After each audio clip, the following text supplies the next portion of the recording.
A very good morning to all of you. Today we'll be dealing with our class on periodontal treatment of female patients. At the end of this lecture, we would like you to know the 4 stages in a female life that has an impact on the periodontal disease, explain the periodontal management of pregnancy patients, discuss about the preterm low birth weight, describe the puberty gingivitis and its effective management. The contents of this lecture would include introduction, puberty gingivitis, menstrual gingivitis, pregnancy gingivitis, menopausal gingivostomatitis, use of oral contraceptive pills, and its connection with the gingival apparatus. Does it produce any changes? And then we'll finish it with the conclusion. So to start with, women due to their changes that occur in the body, such as puberty, pregnancy and menopause, experience increased hormonal fluctuation as opposed to men. These changes in a woman's hormonal milieu are reflected in their periodontal tissues throughout her life, increasing the risk of periodontal diseases. Periodontal and oral tissue responses may be altered, creating diagnostic and therapeutic dilemmas, and therefore it is necessary that the clinician recognizes, customizes, and appropriately alters the periodontal therapy according to the individual woman's needs based on her life cycle. So, starting with the first one, that is the pubertal gingivitis. So, we will go on with the etiology. So, I would like to make it clear here that if you are going to write about any etiology, if you want to explain about any etiology of any condition, it is always better that you explain it in the form of a flow chart rather than writing in paragraphs, because it's going to be easier for you also to understand and easier for the person who is intended to listen to you also. So, coming on to puberty gingivitis. So, why does this occur? Why does gingivitis occur during this time? The reasons being that there is an increased level of estrogen and progesterone during this time. This increases the blood flow to the gingiva, raising the sensitivity as well as reaction to the irritants. Especially, there is more amount of Prevotella intermedia here. This is because Prevotella intermedia thrives mainly on vitamin K growth factor. Prevotella intermedia thrives mainly on vitamin K growth factor, but this vitamin K growth factor, it has the ovarian hormones has a similar structure as that of the vitamin K growth factor. Since these hormones increase during this time period, Prevotella assumes that ovarian hormones are the vitamin K growth factors and tends to multiply more on them. So apart from Prevotella intermedia, you do have Prevotella nigrescens, Capnocytophaga, motile rods as well as spirochetes. So how do you differentiate gingivitis from a pubertal gingivitis? So generally this kind of condition occurs at an average age of 11 to 14 years. They show an exaggerated response to the local factors, and these 5 conditions, that is, this inflamed tissue is erythematous, lobulated, retractable, feels tender and bleeds easily. So this conditions in a 11 to 14 years of girl should trigger you the idea that it could be a pubertal gingivitis. You could also see that histologically that there is an inflammatory hyperplasia. Sometimes gingival enlargement could be present. It has been found by studies that the increased bleeding tendency during puberty is because of the bacteria Capnocytophaga. So what is the management? Preventive care including vigorous program of oral hygiene maintenance is vital. Mild gingivitis, like for example, in those cases, just scaling and root cleaning is sufficient with frequent oral hygiene reinforcement, whereas in severe cases, microbial culturing, antimicrobial mouthwashes, and local drug delivery or antibiotic therapy is required. Gingival enlargement in puberty is treated by scaling and curettage, removing all the irritants and controlling plaque. Surgical removal may be required in severe cases when gingival enlargement is there. So the next is about the next phase, that is your menstrual gingivitis. So before going into the menstrual gingivitis and the conditions, I would like to tell about what are the hormones which are mainly involved in a female's life, especially during the menstrual cycle. So you under the influence of the gonadotropin releasing hormone, the anterior pituitary gland releases the luteinizing hormone and the follicle stimulating hormone. Under the influence of the luteinizing hormone and follicle stimulating hormone, the ovary produces the estrogen and progesterone, and these are responsible for umpteen number of changes in a female's body. So these also cause changes in the gingiva. So the menstrual cycle has been divided into two different phases, that is the first phase is your follicular phase and the second phase is your luteal phase. So during the follicular phase you could see more amount of follicle stimulating hormone and estrogen present, whereas during the luteal phase you have more amount of progesterone and more amount of estrogen which is present. So you could see that during the luteal phase it peaks to around 0.2 nanogram per ml and progesterone 10 nanogram per ml. So this increase of hormones results in increase in the inflammation to the gingival tissues, and this exaggerates the response to the local irritants. So mainly the increase inflammation or gingivitis which is occurring during the menstrual period is due to an increase in the estrogen during the menstrual cycle, is due to an increase in the estrogen and the progesterone. So again, not only that, you do have several other reasons for the increase in the gingival inflammation during the menstrual cycle. It could be fluctuation of the TNF alpha during the menstrual cycle, elevated PGE2 synthesis, androgenetic factors and endothelial growth factors, and modulation of the receptors by estrogen and progesterone. Apart from many other activities, progesterone plays an important role where it produces certain changes in the gingival tissues. Like for example, it increases the permeability of the vasculature, it alters the rate and pattern of collagen production in the gingiva, alters the neutrophil chemotaxis, and results in stimulation of the prostaglandin production. Estrogen, on the other hand, increases the cell proliferation in the blood vessels and decreases the keratinization. So all these changes together lead to increase in the gingival inflammation. So basically it leads to gingivitis.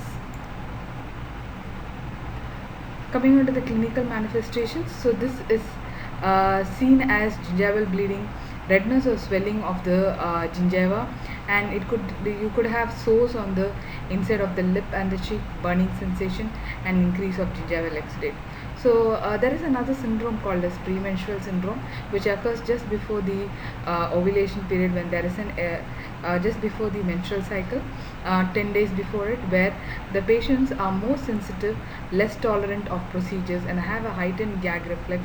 They may even have an exaggerated response to pain. So all these reactions are not patient's own fault. It could be because of the increase in the estrogen and progesterone that the patient is behaving a little less tolerant to the procedures which we are going to do. So understanding them during this particular period is very important. Management, oral hygiene maintenance is essential, including home oral hygiene and regular professional dental care. Patient's physician should be consulted, and hormonal levels should be monitored. Periodontal maintenance should be titrated to the individual patient's need, and antimicrobial oral rinse before the cyclic inflammation may be indicated. In cases of history of excess postoperative hemorrhage or menstrual flow, scheduling surgical visits after cyclic inflammation is prudent. So since there is a lot of blood loss present, anemia is common in these individuals, and appropriate consultation with physician and recent lab tests should be maintained. So coming on to pregnancy, the third stage. So here you do have a condition called as pregnancy gingivitis, which could occur in the female. So you could see that during the time of pregnancy, the amount of estrogen and progesterone are way higher than that which was found during the menstrual cycle. So it is shown by studies that progesterone increases to around 10 times that during the menstrual cycle. So around 100 nanogram per ml of progesterone is present, whereas estrogen increases to around 30 times its level that during the menstrual cycle. So because of these changes, this accentuates the gingival response to the plaque. So ordinary women, if they have a little amount of plaque present, they would not respond very easily to it, whereas in pregnant individual responds very easily to it and results in gum bleeding and other conditions associated with the gingivitis. So what could be the etiology for the gingival responses to the elevated estrogen and progesterone levels in the body? So one thing is that there is a change in the subgingival plaque composition. That is, there's an increase in the anaerobic aerobic ratio, which means there is more number of anaerobes which are being formed. So anaerobes such as Prevotella intermedia. So as I told already, Prevotella intermedia substitutes the ovarian hormones for the vitamin K growth factor and starts thriving on them. Higher concentrations of Bacteroides melanogenicus and higher concentration of P. gingivalis is present. On the other hand, maternal immunoresponse is very low. So what happens is that the cell-mediated immunity of the mother is low, neutrophil chemotaxis is less, antibody and T cell responses are less, CD4 CD8 count is less, the stimulation of the prostaglandin synthesis, and therefore the host response is low, the plaque, the bacterial action is high, and therefore there is going to be a play where gingival response is elevated to the plaque present. Apart from this, the sex hormones also play a role where estrogen increases the cellular proliferation in the blood vessels and decreases the keratinization, whereas progesterone increases the vascular dilatation, thus the permeability and proliferation of the newly formed capillaries in the gingival tissues, alters the rate and pattern of the collagen production, and decreased plasminogen activator inhibitor type 2 is present, thus increases the tissue proteolysis. Both of them together could affect the ground substance of the connective tissue by increasing the fluidity, and increased concentration of them is present in saliva as well as serum. Now coming on to its clinical manifestations, pregnancy gingivitis, it is shown that 30 to 100% of all pregnancy women have this condition, and it usually starts in the second or the third month and it gets worsened by the 8th month. It accentuates the gingival response, resulting in increased inflammation to the plaque. Not only that, gingiva shows changes, sometimes even the tongue, lips, buccal mucosa and palate do show certain changes which is present. Changes such as erythema, edema, hyperplasia, ease of bleeding, tenderness of gingiva, pocket formation and transient mobility could be present. Gingival changes are usually painless unless they are complicated by acute infection. Increase in attachment level could be present in the active stage, and more of the anterior region of the mouth and the interproximal sites are being involved. So if present along with mouth breathing, the patient can give rise to pregnancy rhinitis. Microscopically, you can see certain changes in the gingival tissues where the epithelium is hyperplastic with reduced keratinization, and there is an accentuated rete-plaques. You can see elongated rete-pegs which are present, and there is also marked inflammatory cell infiltration which occurs with edema and degeneration of the gingival epithelium. Now, there could be sometimes gingival enlargement in the pregnant individuals. So, why does this occur? And again, here you do have the etiology. This is mainly because of the increased level of progesterone and estrogen at the end of third trimester. As I told you already, progesterone increases 10 times that level during the menstrual cycle. Estrogen increases 30 times the level during the menstrual cycle, and therefore this induces changes in the vascular permeability, resulting in gingival edema, resulting in an increased inflammatory response to the dental plaque. Not only that, there is an increase in the Prevotella intermedia. So because of all these factors, you do have gingival enlargement in pregnancy. So this gingival enlargement could be of two types. It could be either a marginal gingival enlargement or it could be a tumor-like one.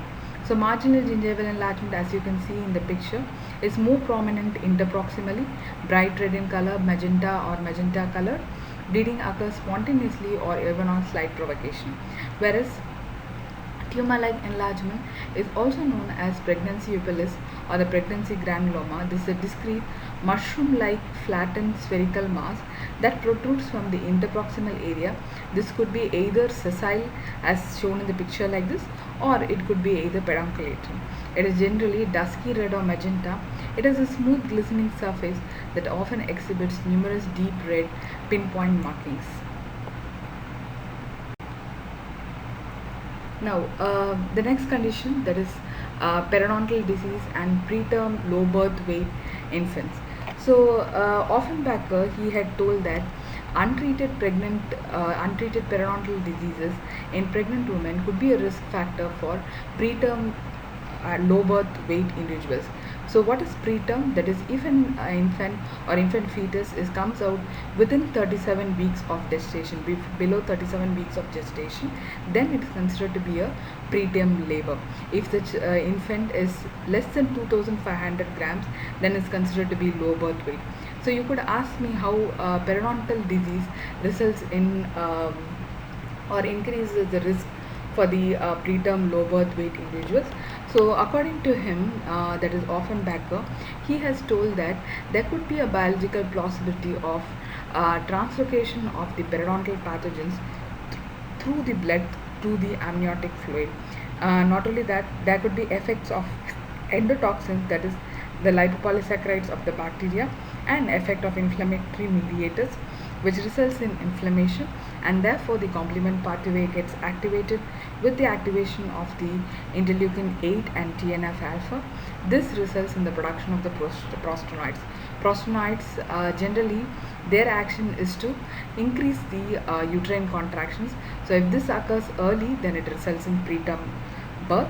Again, prostanoids gets divided into proteases, and this also results in premature rupture of the membrane, resulting in preterm birth.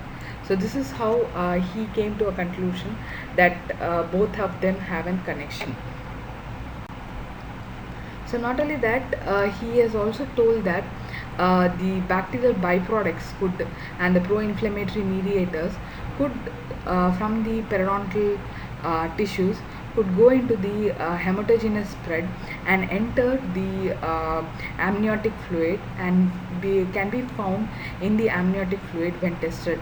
So it has been shown that bacterial infection from any part of the body, as for that sense, could produce bacteria and its products in the amnion, resulting in inflammatory response with cytokine production in amnion, with increased amniotic prostaglandin production, resulting in preterm labor. There were certain authors who have also found out that Fusobacterium nucleatum has been linked to the preterm low birth weight infants.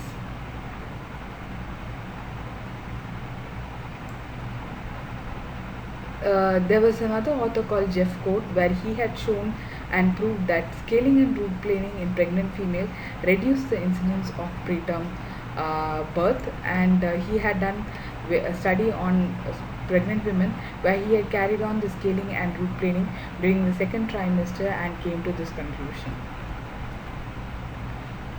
So there's another condition in the pregnant women called as preeclampsia, which is characterized by hypertension and proteinuria after week 20 of gestation. Here, through the studies, it was shown that periodontal disease increases the risk of preeclampsia by around 2 to 2.0 folds, and therefore it is needed to control the periodontal disease. Periodontal disease and gestational diabetes too have a connection. So what is gestational diabetes? It is a condition in which the woman without diabetes develops a high blood sugar level during her pregnancy. So inflammation caused by periodontal disease might interfere with the proper insulin function, and therefore there is a high blood sugar level. So it's always necessary to control the periodontal disease, especially in a female individual during her pregnancy. So coming on to the management, the main thing is reiterating to them about the oral hygiene maintenance and getting an optimal oral hygiene maintenance level in these individuals. A complete medical history has to be recorded. Preventive periodontal treatment, which includes nutritional counseling as well as rigorous plaque controls in dental office and home, is required. Scaling, polishing, and root planing may be performed during pregnancy, but try to avoid it during the first trimester, that is the first 3 months, because there could be a chance of, because there is organogenesis taking place, formation of organs taking place. So any small disturbance could lead to a major change in the tissue changes or the formation of the organs, and try to avoid it during the last half of the third trimester. This is because of the hazard of premature delivery exists, because even with very light stimuli to the external factors, the premature delivery could occur. So avoid it during the last third trimester. So the best time to carry on with the dental treatment would be the second trimester. In these individuals, try to avoid prolonged chair time procedures. This is because they do have a syndrome called a supine hypotensive syndrome, where in these individuals you could see this diagram where the growing fetus, when the patient is lying in a supine position, tends to compress the vena cava as well as the aorta here. So in these individuals, try to reverse them on the left side by removing the pressure on the vena cava as well as aorta by placing a preventive 6-inch soft wedge, which should be placed on the patient's right side when she is inclined for treatment. As I told you already, second trimester is the safest period for providing routine, and emphasis at this time is on controlling the active disease and eliminating the potential problems that could arise in late pregnancy. So there is various doubts whether radiographs can be taken in these individuals. So it is always better that you avoid radiographs during the first trimester. Lead should be used whenever using thereafter. X-ray film should be taken selectively in the pregnancy patient as and when necessary. In most cases, bite-paying, panoramic or selective PA films are indicated. Coming on to taking of or prescribing medications. Ideally, no drug should be prescribed in medication, especially during the first trimester, but antibiotics are necessary for periodontal therapy, and therefore, whenever you're giving, be particular about the type of antimicrobial you're using, the dosage, trimester, and duration of course of therapy. Drugs which are belonging to the category A, control studies in humans show no risk to the fetus. That is, those category of drugs under A, when given, has shown that there is no risk to the fetus present. Category B drugs, there is no control studies which have been conducted in humans, but animal studies have shown no risk to the fetus. Category C drugs, no control studies have been conducted both in animals and humans. Category D drugs, evidence of human risk is present to the fetus. So please avoid certain drugs. These drugs, however, benefits may outweigh the risks in certain situations. So in those cases, you can give it, but try to avoid it 90%. And the category X kind of drugs, totally avoid it, because control studies in both the animals and humans, they demonstrate fetal abnormalities. So try to avoid this at most. So there are certain drugs which have been put forward by authors where they have done their studies and come to a conclusion.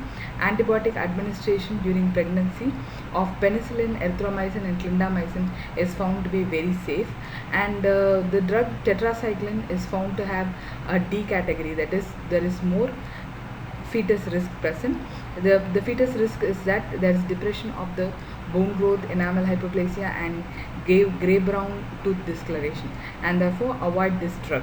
Apart from this, avoid the clarithromycin also.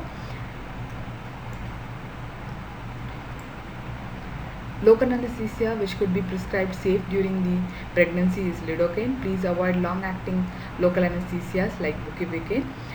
Coming on to analgesics, so always the best and safest would be your paracetamol, that is your acetaminophen. Please avoid aspirin as well as ibuprofen, category D drugs there, so please avoid them, and totally avoid any sedatives during the pregnancy, and avoid aspirin during breastfeeding. Now coming on to the treatment algorithm for the pregnant patient. So if a woman of childbearing age or pregnant patient comes, proper oral hygiene, periodontal examination or charting is required.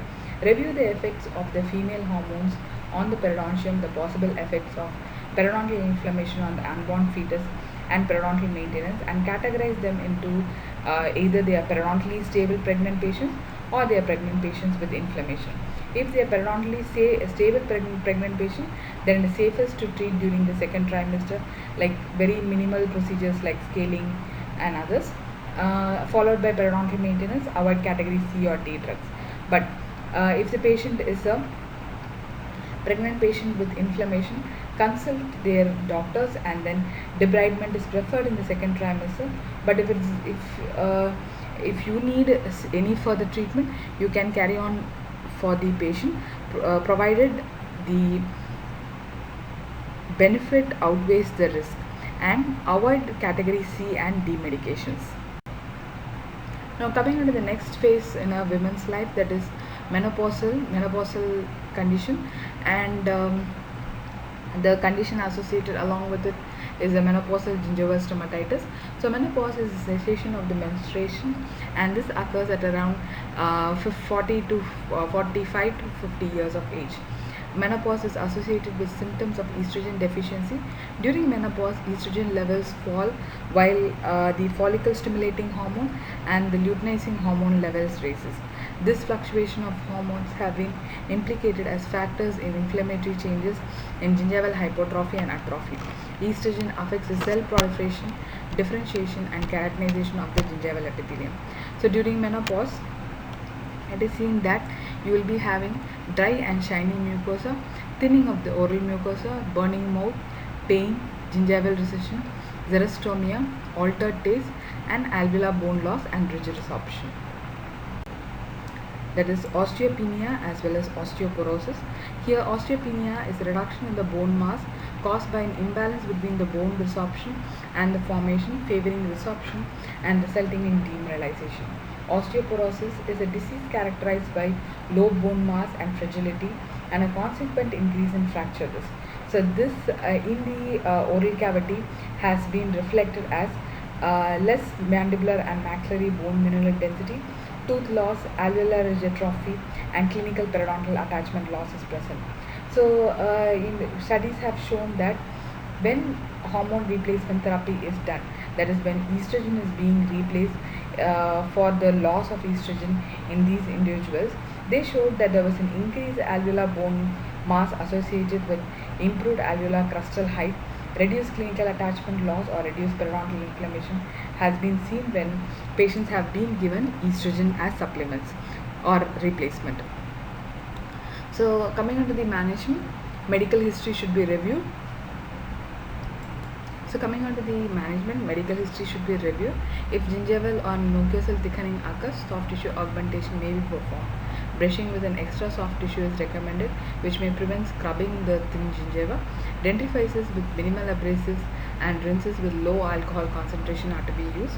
Root surfaces should be debrided gently with minimal soft tissue trauma, and close monitoring of the patient's periodontal stability, and perform titrated periodontal maintenance. Inform the patient about the potential risks of hormone depletion on oral mucosa and advise to consult the treating physician. So in patients receiving hormonal replacement therapy, it has been found that the oral symptoms and the tooth loss are significantly reduced. In patients who are susceptible to osteoporosis, dentists should consult the patient's physician regarding about the hormone replacement therapy and calcium supplementation along with it. So it is recommended that for a premenopausal woman, 1000 mg of calcium per day is required, whereas for a postmenopausal woman, 1500 mg of calcium per day is required. Now coming on to the oral contraceptive pills usage and how it its components acts on the gingival tissues.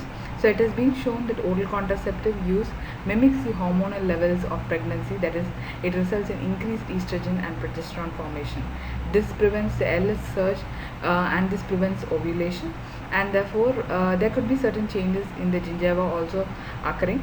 So the oral contraceptive associated gingival inflammation may become chronic because of the extended periods that women are exposed to the elevated levels of estrogen and progesterone.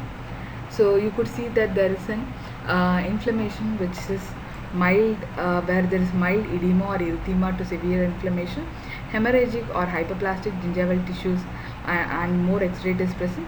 There's an increased response due to an increased altered microvasculature, increased gingival permeability, and prostaglandin synthesis.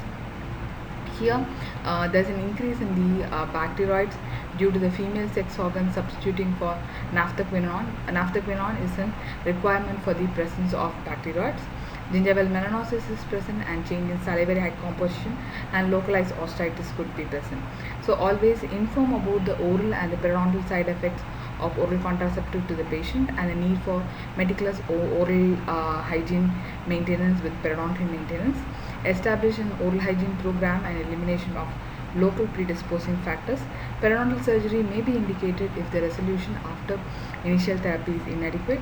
It may be advisable to perform the extraction of the teeth on the non-estrogenic days, that is day 23 to 28 of the menstrual cycle, to reduce the risk of post-operative localized osteitis. So to conclude, I would like to tell that the cyclic nature of the female sex hormone often is reflected in the tissues as an initial sign and symptom. Medical history and dialogues should include thoughtful investigation of the individual patient problem and needs. Questioning should reflect the hormonal stability and medications associated with the regulation. Patients should be educated regarding the profound effects the sex hormones may play on the periodontal and oral tissues, as well as the consistent need for home and office removal of local irritants. Thank you.